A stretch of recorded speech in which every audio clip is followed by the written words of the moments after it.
their quarterbacks. They're talking really well done there.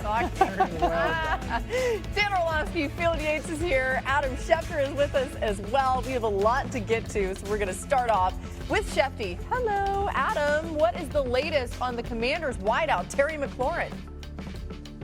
Hello, Laura. Terry McLaurin did not practice today once again, dealing with that quad injury where he's missed the last couple of games. And the fact that he started this week with a DNP does not bode well for his availability for Monday night's game. Now, it is Wednesday, and the Monday night game obviously is another day. So if McLaurin doesn't practice tomorrow, that would be a sign that they can't count on him to play Monday night. As for Kyler Murray, didn't practice today due to a foot injury, suffered at the end of the game against the Titans. He did come back into play, so that is notable. And Jonathan Gannon, the Cardinals coach, said today that Murray is day-to-day. We'll see whether he can make it back onto the practice field Thursday. But no practice again today for the Ravens quarterback Lamar Jackson, who missed the game last week with that hamstring injury, and the Ravens have a bye after this week's game against the Rams. The fact that there was no sign of Jackson at practice today, not an encouraging sign, and it looks like it'll be another week of Cooper Rush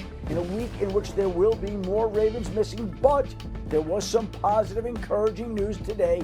Kyle Hamilton and Ronnie Stanley both returned to practice today, offering some hope and encouragement that those two key players could be back for Sunday's game before the bye against the Rams.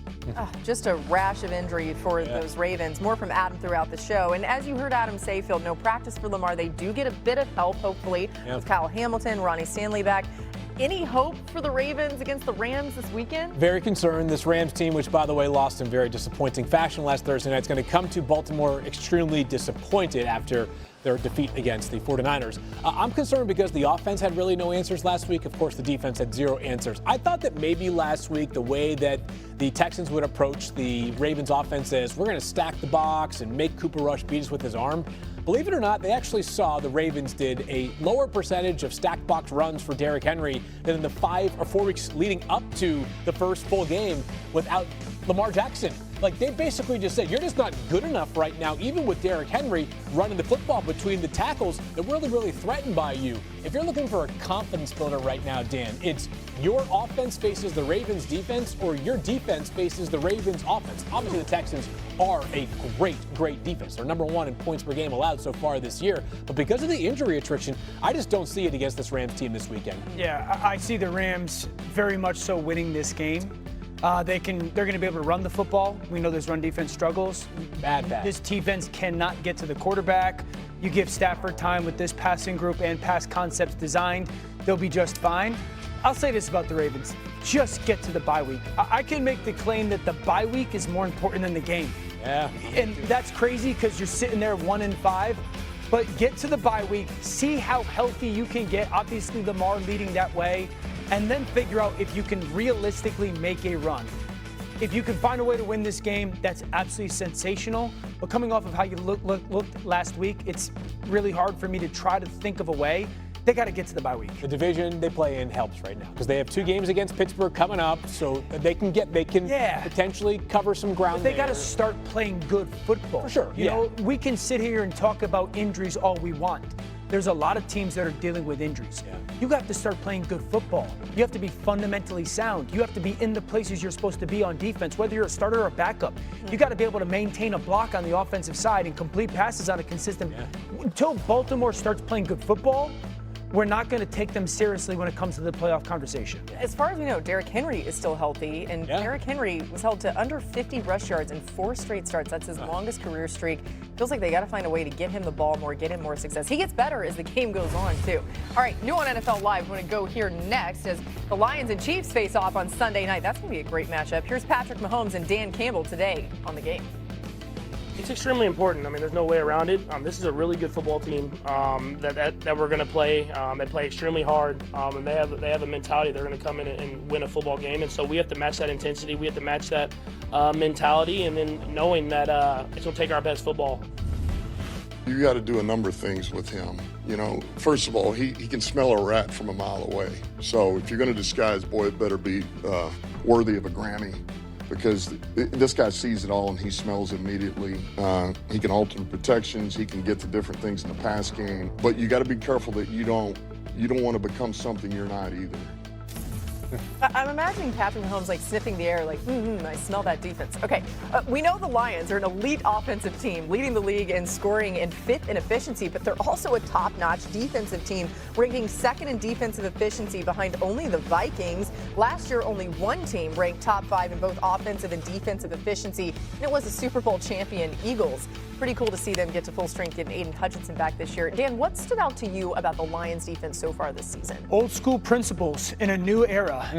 They play defense in a way that not many teams in the NFL do. Number one, they are violent at the line of scrimmage, and they believe in rerouting. They're playing man coverage across the board, immediate reroute at the line of scrimmage. We don't see that from corners a lot. And then when they're playing man, they're often playing it together. Shallow cross from the slot, that safety cuts, that backside safety is looking to replace if necessary. That should be an 8 to 10 yard completion, it's 4 yards. Okay, then Hutch by himself. We have the overload away. T. Higgins and Jamar up top, they're gonna go one, reroute. Again, teams don't do that much. 2-man up top, and they're gonna put that single corner by himself. Now it's 3rd and 15. They're funneling everything inside. We'll give up you an 8 or 9 yard completion, force a field goal. I love that. Here's that man-to-man again. Empty set. Kansas City's going to present this. Are we going to get a reroute at the line of scrimmage? Jam, 100% we are. That throws off the timing of the pass game. Just watch how the safeties play that vision, though. This isn't man-to-man, you're by yourself. It's man-to-man with always help. There's always somebody there that is playing off of the leverage. And I will ask you this. Find me a linebacker playing better than Alex Anzalone. Here's the deep cross. What's the corner do? Hey, safety, here it comes. Here it comes. Safety gets to cut the crosser. Corner up top replaces. Everybody has vision underneath. Anzalone just waiting there because he knows that ball has to get thrown off of that concept. Bang, pick. Anzalone's playing backer as good as anybody in football. And I think that there is a defensively an epidemic in the NFL that we just don't reroute pass game receivers anymore. That defense does. Alex Anzalone? Gator, by the way. Gator. Go Gators. I'll be interested to see if they have the same approach this upcoming weekend because the injuries have really hit this Lions team. 3 of their top 4 corners, at least coming into the season, like when training camp began, are not going to be available on Sunday night, with the latest addition being Terrion Arnold, their second-year corner, who Terrion is going to continue to grow into a player who understands there's a fine line between aggressive and having too many flags thrown your way. Yeah. That being said, at some point when the depth piles up, or at least I should say the depth goes the other way, when your depth becomes an issue, you can't always do things exactly how you want to do so. The best way, though, to cover up for a secondary that's depleted is to rush the passer well. This past Monday night, the Chiefs didn't win the game, but they protected Patrick Mahomes at a very high level. He was not sacked once by a Jaguars defense that had been very aggressive all season, had done a good job of piling up those sacks. And of course, as Dan Campbell alluded to, Patrick is not going to be fooled by much. So if you are going to bring pressure, to try to account for the fact that you are thin in the secondary, as Dan Campbell also said, it better be the ultimate disguise because there are